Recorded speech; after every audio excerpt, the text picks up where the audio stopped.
आइए जानते हैं आज की कुछ अंतर्राष्ट्रीय खबरों को। पहले एक नजर आज की हेडलाइंस पर। साइड इफेक्ट पर उठे सवालों के बीच एस्ट्राजेनेका बाजार से वापस लेगी कोविड वैक्सीन। हैदराबाद में आसमान से आफत बनकर गिरी बारिश, निर्माणाधीन अपार्टमेंट की दीवार ढही, 7 लोगों की मौत। 3 घंटे तक बहस, जज सिंधवी का सवाल जवाब, फिर तुषार मेहता का काउंटर अटैक। आकाश आनंद के आक्रामक तेवर या फिर खुद की विरासत बचाने की कवायद, मायावती के फैसले की इनसाइड स्टोरी। सुप्रीम कोर्ट की केजरीवाल से शर्त, कहा बेल मिली तो फाइल साइन ना करें। इजराइल की सीज फायर की मांगों में संशोधन करना चाहता है हमास, क्या अब रुकेगा वॉर। तोड़ डाले तंबू, लाठियां चलाई, नीदरलैंड में फिलिस्तीन के समर्थकों पर पुलिस का बुलडोजर। दीपिका पादुकोण का दिखा बेबी बम, वायरल हो गई तस्वीर। लापता लेडी की नितांशी ने मेट गाला 2024 में बिखेरा जलवा। और संजू सैमसन के विकेट पर बवाल, क्या अंपायर ने सही आउट दिया। साइड इफेक्ट्स को लेकर उठ रहे सवालों के बीच एस्ट्राजेनेका ऑक्सफोर्ड कोविड-19 वैक्सीन कंपनी ने अपनी वैक्सीन बाजार से वापस लेने का फैसला किया है। कंपनी ने कहा है कि वह यूरोप से वैक्सीन वैक्सजेविरिया वापस लेने के क्रम में आगे बढ़ेगी। हालांकि एस्ट्राजेनेका ने वैक्सीन वापस लेने की वजह कुछ और ही बताई है। कंपनी का कहना है कि महामारी के बाद जिस तरह से कोविड वैक्सीन की सप्लाई की गई, उससे मार्केट में जरूरत से ज्यादा वैक्सीन हो गई थी, इसलिए कंपनी ने वैक्सीन वापस लेने का फैसला किया है। कंपनी ने कहा है कि जब से कई प्रकार की कोविड वैक्सीन मार्केट में आई है, तब से एस्ट्राजेनेका वैक्सीन की डिमांड में गिरावट आई है। इसका प्रोडक्शन और एक्सपोर्ट पहले ही बंद कर दिया गया है। मीडिया रिपोर्ट्स के मुताबिक कंपनी ने वैक्सीन वापस लेने के लिए 5 मार्च को आवेदन दिया था। यह 7 मई को सामने आया था।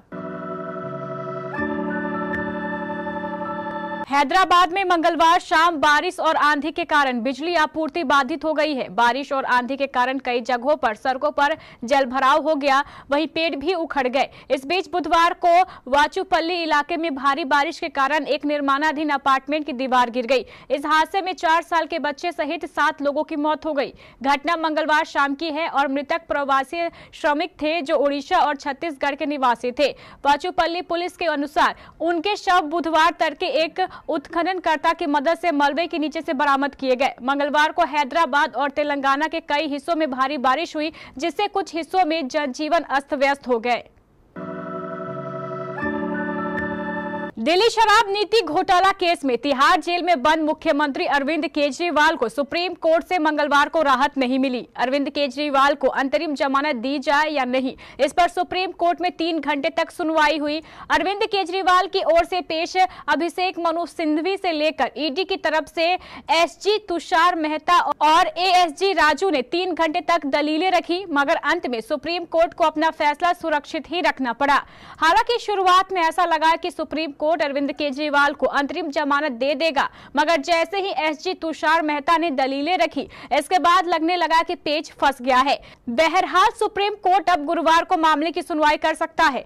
सुप्रीम कोर्ट में अरविंद केजरीवाल के मामले पर कुल 3 घंटे तक सुनवाई चली। इस दौरान अभिषेक मनु सिंघवी और तुषार मेहता ने अपने अपने पक्ष में खूब दलीलें रखी।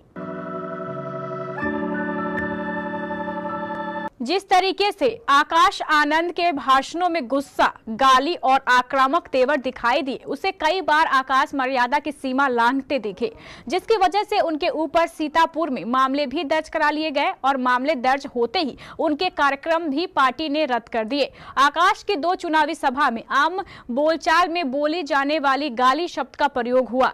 आकाश आनंद ने योगी की सरकार के लिए आतंक की सरकार का इस्तेमाल किया। इसके बाद बीएसपी सुप्रीमो को लगा कि केंद्र और योगी सरकार से सीधा पंगा उनके सियासी भविष्य को खतरे में डाल सकता है, और जब मामले दर्ज होने शुरू हुए तो मायावती ने आकाश को इससे अलग रखना ही बेहतर समझा।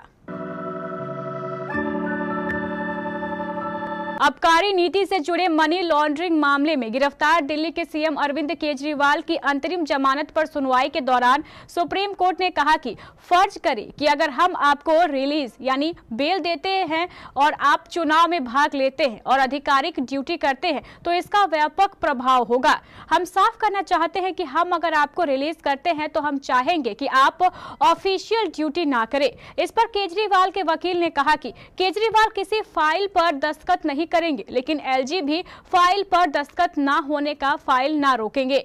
सुनवाई के दौरान सुप्रीम कोर्ट में ईडी ने अंतरिम जमानत का विरोध किया। इस पर सुप्रीम कोर्ट ने टिप्पणी में कहा है कि अरविंद केजरीवाल दिल्ली के चुने हुए सीएम है, वह है हैबिचुअल अपराधी नहीं है और आम चुनाव 5 साल में एक बार होते हैं और यह अति विशेष परिस्थितियों का मामला है। बहरहाल केजरीवाल की अंतरिम जमानत पर सुनवाई के बाद कोर्ट ने इस मामले में फैसला अभी तक नहीं दिया है। इजराइल और हमास के बीच जंग रुकने का नाम नहीं ले रही है। हर रोज आम लोग इस जंग में मारे जा रहे हैं। इजराइल रफाह में घुस चुका है। अब सीज फायर डील में हमास की ओर से कुछ नरमी बरती गई है। अमेरिका ने कहा है कि हमास ने गाजा में युद्ध विराम के लिए इजरायली समझौते में संशोधन की पेशकश की है। दक्षिणी गाजा शहर में हमला करना इजराइल के पहले से प्लान में शामिल था। यह हमास का आखिरी गढ़ है जिसे इजराइल हासिल करना चाहता है। मंगलवार को पत्रकारों से बात करते हुए कहा कि हमास इजराइल की ओर से पेश किए गए सीज फायर के प्रपोजल में संशोधन करना चाहता है। नीदरलैंड पुलिस ने फिलिस्तीन समर्थक प्रदर्शनकारी छात्रों के खिलाफ बुलडोजर का इस्तेमाल किया है और उन्हें खदेड़ दिया है। नीदरलैंड की एम्स्टर्डम यूनिवर्सिटी में बड़ी संख्या में फिलिस्तीन के समर्थन में छात्र छात्राएं धरने पर बैठे हैं। पुलिस ने इनके कैंप को उजाड़ने के लिए बुलडोजर का इस्तेमाल किया और लगभग 125 प्रदर्शनकारियों को हिरासत में ले लिया। नीदरलैंड पुलिस ने सोशल मीडिया साइट एक्स पर एक बयान भी जारी किया है। ये कदम कानून व्यवस्था बहाल करने के लिए आवश्यक थे क्योंकि विरोध प्रदर्शन हिंसक हो गए थे।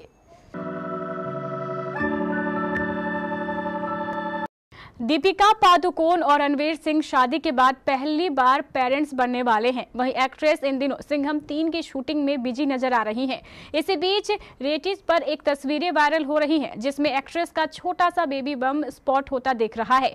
धुंधली तस्वीरों में एक्ट्रेस को सीढ़ियों से उतरते देखा जा सकता है जहां उनके साथ रणवीर सिंह भी मौजूद है। फोटो में Ranveer Singh all white look में दिख रहे हैं तो दीपिका को पिंक कुर्ती और डेनिम में देखा जा सकता है। इस तस्वीर को देख फैंस की नजरें जहां एक्ट्रेस पर टिकी हुई है वहीं प्यार लुटाने में वह कोई कसर नहीं छोड़ रहे हैं। मेट गाला 2024 में बॉलीवुड स्टार आलिया भट्ट ने अपनी मौजूदगी से तहलका मचा दिया है। सोमवार से ही इंटरनेट पर उनकी मेट गाला लुक की तस्वीरें वायरल हो रही हैं। फैंस उनके लुक के दीवाने हुए नजर आ रहे हैं। वहीं एक और भारतीय स्टार भी मेट गाला 2024 में शामिल हुई है। आपको लापता लेडी की फूल याद होगी ही। फूल का किरदार नीतांशी गोयल ने निभाया था। कल नीतांशी गोयल भी मेट गाला 2024 में स्पॉट की गई। एक तरफ जहां आलिया भट्ट सब्यसाची मुखर्जी की साड़ी और शानदार मेकअप में मेट गाला 2024 में नजर आई, वहीं दूसरी तरफ बेहद सादे अंदाज में लापता लेडीज की नीतांशी गोयल मेट गाला 2024 का हिस्सा बनी। सोमवार शाम को आमिर खान प्रोडक्शन के आधिकारिक सोशल मीडिया हैंडल ने लापता लेडीज की फुल के Met Gala red carpet look को साझा किया। इंडियन प्रीमियर लीग 2024 का एक शानदार मुकाबला कल 7 मई को दिल्ली के अरुण जेटली स्टेडियम में दिल्ली कैपिटल्स और राजस्थान रॉयल्स के बीच हुआ। इस मैच को दिल्ली ने भले ही 20 रन से जीत लिया हो, पर एक समय राजस्थान रॉयल्स के कप्तान संजू सैमसन ने दिल्ली की जान अपनी बल्लेबाजी से हलक में ला दी थी। हालांकि संजू सैमसन के आउट होने के तरीके पर कई सवाल भी उठे। सवाल ये कि क्या संजू सैमसन वाकई आउट थे। इस दौरान दिल्ली टीम के को ऑर्नर पार्थ जिंदल पर भी सवाल उठे। संजू ने 46 गेंद पर 86 रनों की जबरदस्त पारी खेली। उनकी पारी में 8 चौके और 6 छक्के शामिल थे। इस दौरान संजू का स्ट्राइक रेट 186.95 का रहा। संजू जब खेल रहे थे तो लग रहा था कि वो अपनी टीम को 222 का टारगेट चेज करवा देंगे, लेकिन वह 16वें ओवर में मुकेश कुमार की चौथी गेंद पर बाउंड्री लाइन पर साई होप के हाथों कैच आउट हो गए।